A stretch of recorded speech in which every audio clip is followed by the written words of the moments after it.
कार्यक्रम के पुण्यार्चक हैं आचार्य श्री वसुनंदी वर्षा योग समिति फरीदाबाद 2025। अध्यक्ष पंकज जैन, उपाध्यक्ष वीपी जैन, उपाध्यक्ष प्रदीप जैन, महामंत्री भूपेश जैन, मंत्री अंकित जैन, मंत्री पारस जैन, सह मंत्री अनुज जैन, कोषाध्यक्ष अमित जैन, सह कोषाध्यक्ष हितेश जैन। सभी महानुभाव, संसार बड़ा विचित्र है। हम दिन प्रतिदिन इस संसार के बारे में चर्चाएं कर रहे हैं और आचार्य पूज्यपाद स्वामी जी के माध्यम से हम एक आध्यात्मिक और अनुशासित जीवन धीरे धीरे जी रहे हैं। मैं देख रहा हूँ लोगों में धीरे धीरे परिवर्तन भी आ रहा है। आज गृहस्थ जीवन को जीने वाले अधिकांश जीव पैसा कमाने की होड़ में लगे हुए हैं। प्रत्येक व्यक्ति का आज एक ही सपना है कि मैं पैसे वाला बनूं। प्रत्येक युवा का आज एक ही सपना है कि मैं बड़ा आदमी बनूं। और वो मेहनत करने के बाद बड़ा आदमी बन भी जाते हैं, पैसे कमा लेते हैं। अच्छी पढ़ाई, अच्छी डिग्री के माध्यम से सॉफ्टवेयर, MBA, CA या MBBS की जो बड़ी बड़ी डिग्रियां हैं वो ले लेते हैं। उनके पैकेज भी हैं 5 लाख, 10 लाख, 20 लाख, 50 लाख, 80 लाख, 1 करोड़, 2 करोड़, ऐसे उनके पैकेज भी हैं साल भर के। और महीने की लगभग एवरेज निकालें तो कोई 1 लाख, कोई 2 लाख, कोई 5 लाख, कोई 7 लाख, कोई 10 लाख रुपए महीने तक कमा रहा है। पैसा तो कमा लिया, मगर नई पीढ़ी में सपने तो देख लिए बड़े बनने के, लेकिन उनको ये नहीं पता कि पैसा कैसे कमाना है और पैसे कैसे खर्च करने हैं। पहले के लोग थोड़ा कमाते थे, लेकिन वो जानते थे कि हमें पैसा कैसे कमाना है। आज कैसे भी हो हमें कमाना है, पैसा आना चाहिए, धन आना चाहिए, कैसे भी आए। अब आ गया है तो खर्च कैसे करें। किसी ने कहा कि हमारा एक सोशल ग्रुप है, आप उससे जुड़ जाओ। क्या करना होगा? आपको अपने पैसे का यहाँ इन्वेस्ट करना होगा और आपका लाभ होगा। क्या लाभ होगा? आपको मान सम्मान मिलेगा, आपकी ख्याति बढ़ेगी। ठीक है, जुड़ गए। किसी ने कहा हमारा एक ग्रुप है जो देश विदेश की यात्रा करता है, आपको उससे जोड़ देते हैं। लाभ क्या होगा? देश विदेशों में घूमना, समुद्र के किनारे, विदेशों में होटलों में जाना, वहाँ की ये सब फ्री है, लेकिन इसका जो आने जाने का चार्ज है वो तो लगेगा। ठीक है, जोड़ दो। लेकिन इतना कुछ करने के बाद उसका जो धन खर्च हुआ है उससे उसको संतुष्टि नहीं हो रही। मन में जिज्ञासा है कि जो मैंने धन कमाया है कि सही जगह जा भी रहा है या नहीं जा रहा। बहुत सारे लोग हैं लेडीज़ डिपार्टमेंट में भी, कई महिलाएं ऐसी हैं जो चलो एक काम करो, तुम हमारा ग्रुप ज्वाइन कर लो। क्या है, महीने में एक बार होटल जाएंगे, वहाँ सब लोगों का बैठना हो जाता है, बढ़िया तरीके से खाना पीना हो जाता है, बोलचाल हो जाती है। ठीक है, जोड़ लो। और इसका नाम रखा किट्टी पार्टी। लेकिन उन्हें ये भी एहसास नहीं हो रहा है कि हमारा कहाँ जा रहा है समय, हमारा तन, हमारा मन, हमारा धन सही दिशा में जा रहा है या नहीं जा रहा है। और जीवन के एक पड़ाव पर आकर के अंदर, मन के अंदर, आत्मा में बहुत सारे सवाल हिचकोले खाते हैं। हमारे अंतरंग से बहुत सारे प्रश्न उठते हैं, सवाल आते हैं। क्या मैं अपना जीवन सही जी रहा हूँ? क्या जो हो रहा है सही हो रहा है? क्या सही मायने में मैं अपने जीवन का कल्याण कर रहा हूँ या नहीं कर रहा? क्या मेरा तन, मेरा मन, मेरा धन सही दिशा में जा रहा है या नहीं जा रहा? ये एक जीवन का एक पड़ाव है। उस पड़ाव पर आकर के सवाल प्रत्येक व्यक्ति के अंतरंग में आते हैं। कुछ लोगों को सही दिशाएं मिल जाती हैं, सही जवाब मिल जाते हैं। कुछ लोग ऐसे हैं जो इन सवालों की खोज में जीते रहते हैं और आखिरी में लकड़ियों में जाकर के वो सवालों के साथ वो व्यक्ति भी समाप्त पहुँच जाता है। महानुभाव, आज की नई युवा पीढ़ी की एक जिज्ञासा है कि हम अपने धन को, अपने पैसे को कैसे खर्च करें। आचार्य पूजपा स्वामी जी भी इष्टोपदेश में 13वें नंबर की कारिका में इसी जिज्ञासा का उल्लेख कर रहे हैं, इसी सवाल की बात कर रहे हैं।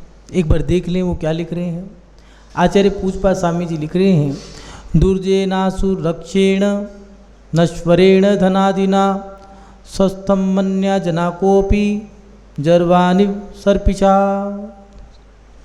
यहाँ आचार्य पूजपा स्वामी जी लिख रहे हैं, बड़ी कठिनाई से कमाए जाने वाले असुरक्षित और विनाशिक धनादि को पाकर अपने आप को सुखी मानने वाला व्यक्ति ठीक वैसे ही है जैसे कि बीमार व्यक्ति घी को पीकर अपने आप को स्वस्थ मानता है।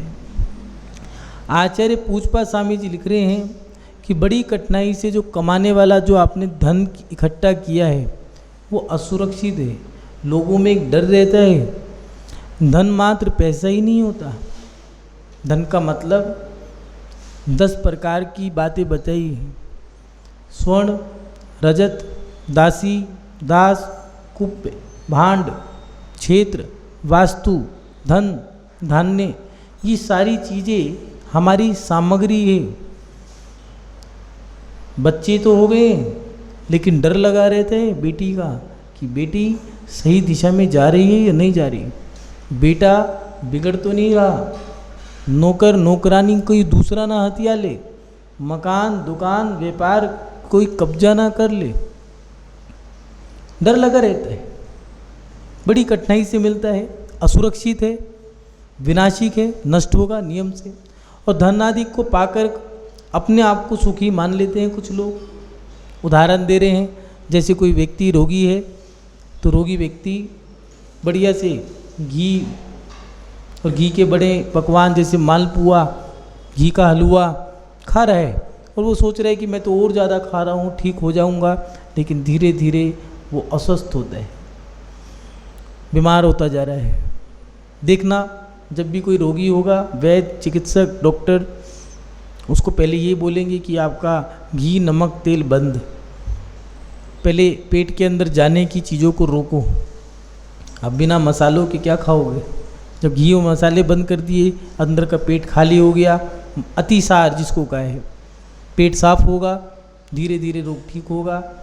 जो बीमार है या तो उसका दिमाग खराब होगा या फिर उसका पेट खराब होगा, तब जाके बीमार होगा। साइंस तो ये कहता है, जैन धर्म भी ये कहता है कि बीमार होने वाला व्यक्ति पहले उसका दिमाग खराब होता है। क्यों? जब तक हमारा मन, दिमाग जो है, बुद्धि वो संतुलित नहीं होगी तब तक हम अस्वस्थ रहेंगे। और वो अस्वस्थ व्यक्ति कितना भी घी खा ले वो स्वस्थ ही रहेगा, स्वस्थ नहीं हो सकता। महानुभाव, आचार्य पूजपा स्वामी जी लिख रहे हैं कि जो धन है ये बड़ी मेहनत से कमाया है, लेकिन ये स्थिर नहीं है, नष्ट होगा, विनाशिक है, असुरक्षित है। अब इस धन को जो कमाया है तो इसको सुरक्षित कैसे करें, इसको खर्च कैसे करें? तो कुछ बातें हैं, उस पर ध्यान दें। हमारा पैसा जो हमें खर्च करना है, खर्च करने से पहले कमाने का भी सिस्टम जरूर होना चाहिए। पैसा कैसे कमाएं ये भी थोड़ा ध्यान रखें। पैसा कमाने का सूत्र दिया है कि हमारा पैसा हमारी मेहनत का हो, ईमानदारी का हो। आचार्य कुंदकुंद स्वामी जी ने रहनसार में दिया है कि धन न्यायोपार्जित होना चाहिए। हमारा पैसा कैसा है? कुछ लोग पुराने पैसों पे जीवन जीते हैं, जैसे माता पिता का या दादा दादी का पुश्तों का पुराना पुश्तैनी पैसा, उस पे जीवन जी रहे हैं। ब्याज आ रहा है, खा रहे हैं और जी रहे हैं। पत्नी भी परेशान है कि पति तो जो है वो निठल्ले हैं, कुछ करते ही नहीं हैं। पति ये कह रहा है कि तुम्हें चाहिए क्या, जितना चाहिए उतना तो पैसा मैं दे ही रहा हूँ, और इसका रिजल्ट भी हम उनके सामने है। जैसे पिता हैं वैसे ही बच्चे हो रहे हैं। पैसा कैसा आया? बिना मेहनत का, ब्याज का, तो रिजल्ट भी जीरो है। और कुछ लोग क्या करते हैं, माता पिता का पैसा हथिया लिया, बंटवारे होने थे, होने ही नहीं दिए, उस पर कब्जा कर लिया। अब उस पैसे पे वो राज कर रहे हैं, वो तो मौज ले रहे हैं, लेकिन ये पैसा व्यर्थ का है। लोग कहते हैं रामचंद्र जी को 14 वर्ष का वनवास हुआ, ऐसा सब बेकार है, व्यर्थ का।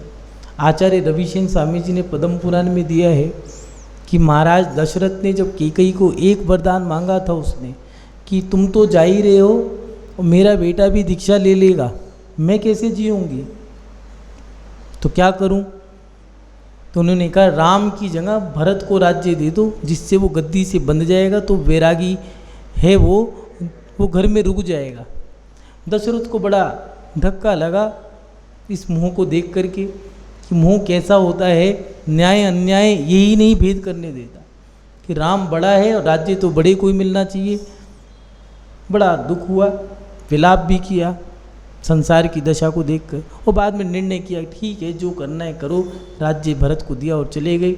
राम वनवास ऐसा नहीं कोई नियम दिया हो कि वनवास जाना है, राम वन के लिए इसलिए गए थे कि मैं बाहर चला जाता हूँ, अगर मैं यहाँ रहूँगा तो लोग भरत को सम्मान नहीं देंगे, इसलिए मैं वन को जाता हूँ। सीता और लक्ष्मण का राम के प्रति अगाढ़ स्नेह था, अगाढ़ राग कह लो, विशेष राग होने के कारण वो भी साथ चले गए। जब उन्हें रोका गया तो राम ने कहा कि पिता का राज्य लेके क्या करूँगा मैं, राज्य तो वो अच्छा है जो अपनी मेहनत से कमाया जाए, अपनी मेहनत पे खड़ा किया जाए। और जब वो लौट के आए तो सबके चरण स्पर्श करने थे, और दशरथ तो चले गए थे, सभी माताएं खड़ी हैं, गुरु हैं, मंत्रीवर हैं, पुरोहित हैं, और प्रजा भी खड़ी है, बड़े बुजुर्ग सब राम से मिलने के लिए आए हैं। और राम मिलेंगे ये बात सच है, लेकिन सोच रहे हैं कि देखते हैं चरण पहले किस माँ के छुएंगे, कैकेयी के छुएंगे, कौशल्या के, सुमित्रा के। तो फिर क्या हुआ, राम तो चरण छूने के लिए गए, कौशल्या सोच रही थी राम मेरे चरण छुएगा, कैकेयी के पास गए और चरण छूने लगे। जब चरण छू लिए थे कैकेयी ने कहा राम ये क्या करते हो, मैंने तो तुम्हें वन के लिए भेजने की तैयारी करी थी। तो राम कहते हैं माँ, कौशल्या माँ ने तो मुझे जन्म दिया है, अगर तुम मेरे साथ ऐसा ना करती तो मैं राम से रामचंद्र भगवान न बन पाता। महानुभाव, अपनी मेहनत का जो पैसा है, अपनी मेहनत की कमाई जो है, वो मेहनत की कमाई रंग लाती है। आज के लोग मेहनत का नहीं चाहते, वो चाहते हैं कहीं से पुरानी प्रॉपर्टी पड़ी हो तो इसको उठा करके बेच दो, बेच करके एफडी करा दो, एफडी से महीने भर का जो ब्याज आएगा उसको अपना बढ़िया घर में रह करके खाएंगे। लेकिन ऐसी व्यवस्था तो बना लो, लाभ नहीं है। कुछ लोग बुजुर्गों का भी है कि काम करो, बच्चे को पढ़ा लिखा करके बड़ा कर दो, उसको सीए बना दो या कोई बड़ी अच्छी सी डिग्री दिला करके अच्छी नौकरी लगा दो, और महीने का उसका लगभग 4-5 लाख रुपए उसके आ जाते हैं। साल भर के उसकी जो 15-16 लाख 20-50 लाख का जो पैकेज है, 4-5 साल अपने पास रख लो। 5 साल रखा, 5-5-25 2-2.5 करोड़ रुपये बैंक में डाल दिया, ठीक है भैया, अब तू तो शादी कर कहीं भी जा, अपना तो काम बन गया है, तू अपने घर राजी, हम अपने घर राजी। अजमेरा जी हंस रहे हैं, कह रहे महाराज जी को सारी पता है। वो कह रहे तू अपने घर राजी, तू अपना फ्लैट ले, अपने रहे, हम अपने घर राजी। याद रखना राजी दोनों ही हैं, दोनों कह रहे तुम भी राजी वो भी राजी। वो कह रहे पिताजी कह रहे बेटे से तू अपना राजी रहे, तो बेटा भी कह रहे चलो 2.5 करोड़ में पिंड छुटा। पिताजी कह रहे हैं तू अपने घर राजी रहे, वो भी कह रहे हैं चलो भैया बहू की ताने नहीं सुनने पड़ेंगे बूढ़े कहीं के। लेकिन दोनों खुश नहीं है। जब पत्नी के बच्चा होता है तो उस बुजुर्ग सास ससुर को याद करते हैं कि भैया हमें तो कुछ पता ही नहीं है, कैसे ये जच्चा और बच्चा को कैसे संभालते हैं हमें तो पता ही नहीं है। और सास ससुर ने मना कर दिया तो अब साली को फ़ोन कर रहे हैं तू ही आ जा, तू ही है आधी घरवाली मेरी साली। और माता पिता भी जो कह रहे थे हमें तेरी ज़रूरत नहीं है, तू भी अपने में राजी रहे, हम भी अपने में राजी, तो वो भी बुढ़ापे में कह रहे हैं अब कोई लाठी का सहारा तो है ही नहीं। नौकर को कह रहे हैं बेटा तू ही मेरा बेटा है, मैं तो तुझे अपने बेटा मान लिया। क्यों, तुम्हारा बेटा मर गया क्या? जैसा पैसा वैसी बुद्धि, बिना मेहनत का था कोई रिजल्ट नहीं आया। और कुछ लोग बिना ईमानदारी का कमाते हैं। आजकल चल रहे हैं, लेटेस्ट में है जुए का पैसा, सट्टे का पैसा, ये सनसेक्स, शेयर बाजार, एमसेक्स, बढ़िया लगता है। 1 रुपये के 100 सीधा एक झटके में। आज नई युवा पीढ़ी क्या चाहती है? पैसा ऐसी जगह इन्वेस्ट कर दो, शेयर मार्केट में लगा दो और अपना पैसा आ जाए। याद रखना, कभी कभार ऐसा होता है कि कहते हैं कि अब पैसा तो आया, पता नहीं क्या हुआ, जैसे ही हमें लाभ हुआ 10, 15, 20 लाख रुपए आ गए, बहुत अच्छा चल रहा था, ऐसा घटना घटी, एक्सीडेंट हो गया, बच्चा मर गया, बेटी भी, कोई कभी कई घरों में ऐसा है कि पैसा तो बढ़ गया लेकिन बच्चे, बेटी 4 लड़कों के साथ जुड़ गई, लड़का गलत संगत में पड़ गया, पता नहीं कैसा पैसा आया था। कभी कभार ऐसा होता है, पैसा आ गया, एक्सीडेंट हो गया, कह रहे किसी की नज़र लग गई, नज़र नहीं लगी, वो पैसा किसी की हाय का था, बद्दुआ का था, एक्सीडेंट हो गया, किसी जुआरी का था, शराबी का था, बच्चे बिगड़ गए। इसीलिए कह रहे हैं अगर पैसा कमाना है तो अपनी मेहनत का रखो, ईमानदारी का रखो। कबीरदास जी ने कहा है, साईं इतना दीजिए जामे कुटुंब समय, मैं भी भूखा ना रहूं साधु भूखा रहे। भाई इतना दे दो मत, मात्र, और कुछ नहीं चाहिए। लेकिन अपन लोगों को तो हवस है, चाहिए। नई युवा पीढ़ी से यही कहेंगे कि पैसा कमा रहे हो तो अपनी मेहनत का कमाओ, ईमानदारी का कमाओ। बेईमानी का पैसा अपने पास रिजल्ट है। आज लोग ब्याज का, बेईमानी का, सट्टे का, जुए का कमा रहे हैं, खा रहे हैं, रिजल्ट भी सामने है, हॉस्पिटल जा रहे हैं। पहले पूरे नगर में एक हॉस्पिटल हुआ करता था, आज हर चौराहे पे एक हॉस्पिटल मिल जाएगा। हर घर के अंदर बीमारियां हैं, क्यों? जैसा पैसा वैसी रिजल्ट, परिणाम भी वैसे। वो कहा करते थे, पुरानी कहावत थी, जैसा अन्न वैसा मन, जैसा धन वैसा अन्न, जैसा अन्न वैसा मन, जैसी होगी रोटी वैसी होगी बेटी, जैसा खान पान वैसा खानदान। अब देख लो हमारा धन कैसा है, धन से सब काम चल रहा है, खानदान अच्छा है या नहीं, किसी ने किसी घरों की कहानियाँ कैसी है, किसी के घर में फांसी लगा रखी है, किसी की बहू भाग गई है, किसी की बेटी भाग गई है, किसी का तो बेटा ही भाग गया। पहले तो बहू भागती थी, अब बेटी भागती थी, अब तो बेटे भी भागने लग गए। रिजल्ट हमारे सामने। दूसरी बात बता रहे हैं कि रुपये के 4 हिस्से करें। पैसा कमाने का बताया कि ईमानदारी का हो, मेहनत का हो। अब पैसा कमा लिया है तो उस रुपये के 4 हिस्से करने हैं। पहला हिस्सा पत्नी को दे दिया, कहते थे अपने पास रख लो, किस चीज़ के लिए? घर चलाने के लिए। फिर और देते थे, थोड़े से और रख लो, किस चीज़ के लिए? कोई मेहमान आया गया है उसके लिए। थोड़ा सा अपने पास रखते थे। पहले तो खेत खलियान होते थे, बैलों के लिए, गायों के लिए, घोड़ों के लिए, ऊंट गधों के लिए, इनसे अपना जीवन चला। गधा बोझा ढोने के काम आता था, बैल, गाय बैल खेत खलियान के काम आते थे, ऊंट, हाथी, घोड़े ये हुआ करते थे। तो थोड़ा सा उन लोगों के लिए भी अपना एक हिस्सा रख लिया। अब जो बचा है वो एक हिस्सा धर्म का निकाल दे। 4 हिस्से कर दिए हैं। देखो कितने लोग गरीब थे, पैसा कम था, अनुशासन कितना व्यवस्थित था, सटीक था। पत्नी को दे दिया कि घर चलाने के लिए, और कोई मेहमान आए गए के लिए 2 हिस्से दे दिए।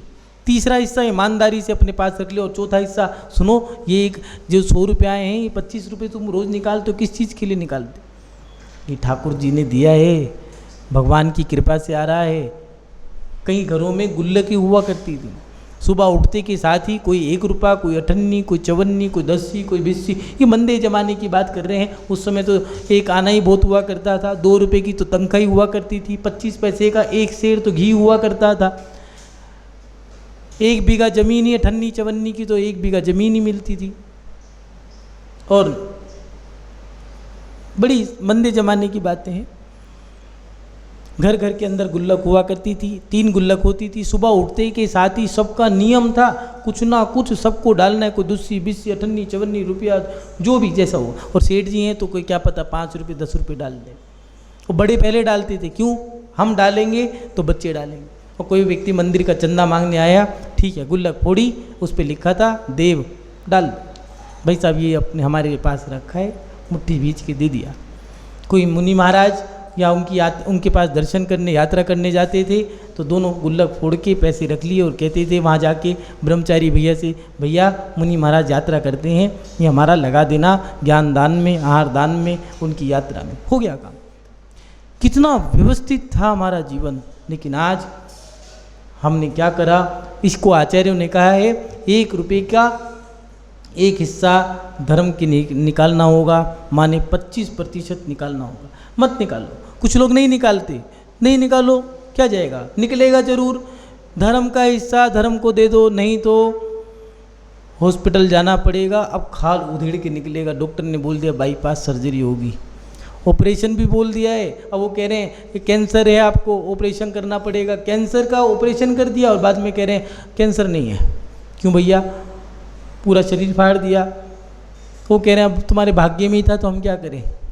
डॉक्टर भी क्या कह रहे हैं, हमारे तुम्हारे भाग्य में था तो हम क्या करें। ठीक है भैया, जैसा करा कि नियम है, आपका धन कैसा है, जैसा होगा वैसा जाएगा, कोई नहीं रोक सकता। धर्म का निकालना होगा, नहीं निकालोगे तो निकल जाएगा, चोरी हो जाएगी, कर्जे में मर जाएगा। महाराज जी कर्जा बहुत है, क्या करें।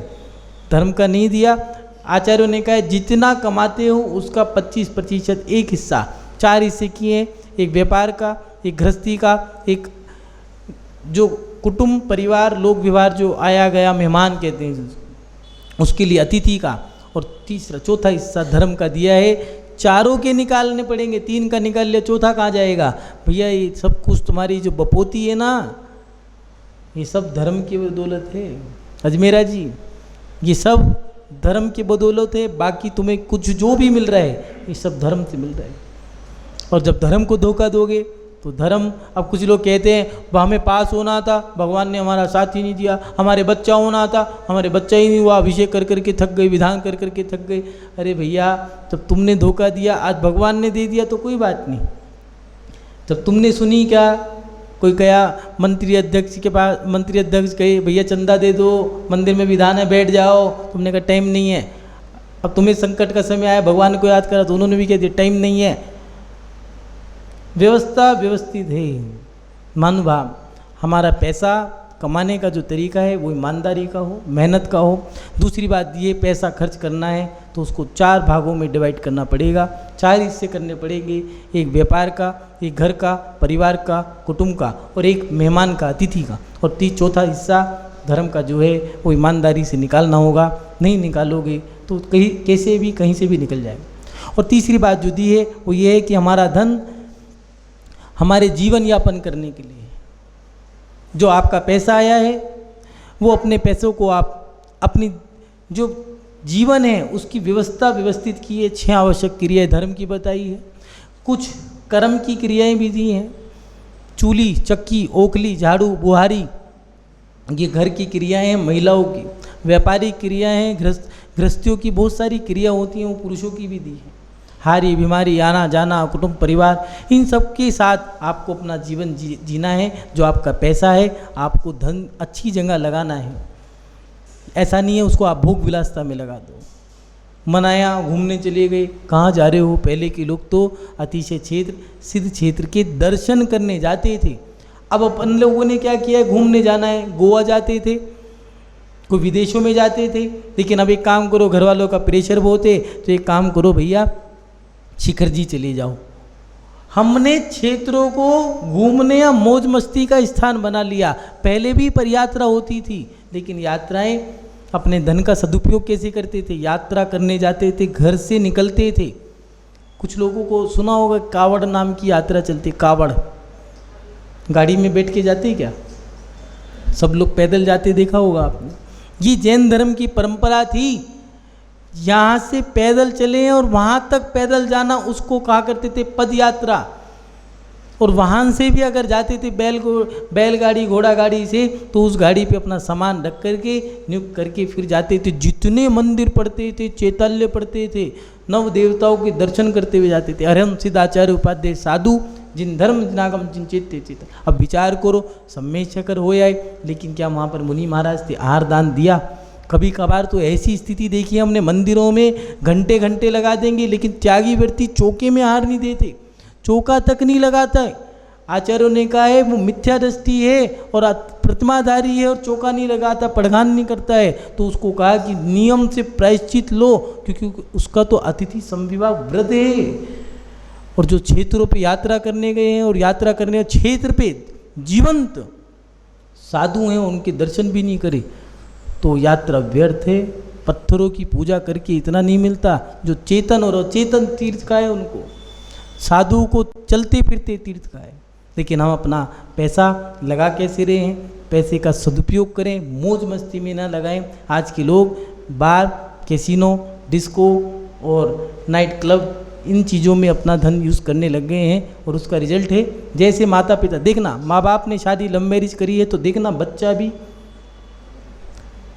एक बार प्रैक्टिकल करके देखना, ढूंढना 10, 15, 20, 50 फैमिलियों को देखना, उनको टटोलना कि उनकी मैरिज कैसी हुई है, उनका पैसा कैसा है, रिश्वत लेकर के चल रहा है घर गृहस्थी, तो उसका देखना संतान कैसी है, शराबी जुआरी तो नहीं है, कहीं बेटी बिगड़ी भी तो नहीं है, रिजल्ट सामने होगा। और अंतिम बात ये कि हमारा धन हमें अपना धन भी अगर त्याग करना है तो व्यवस्थित तरीके से त्याग करना होगा, सही हाथों में सौंपना होगा।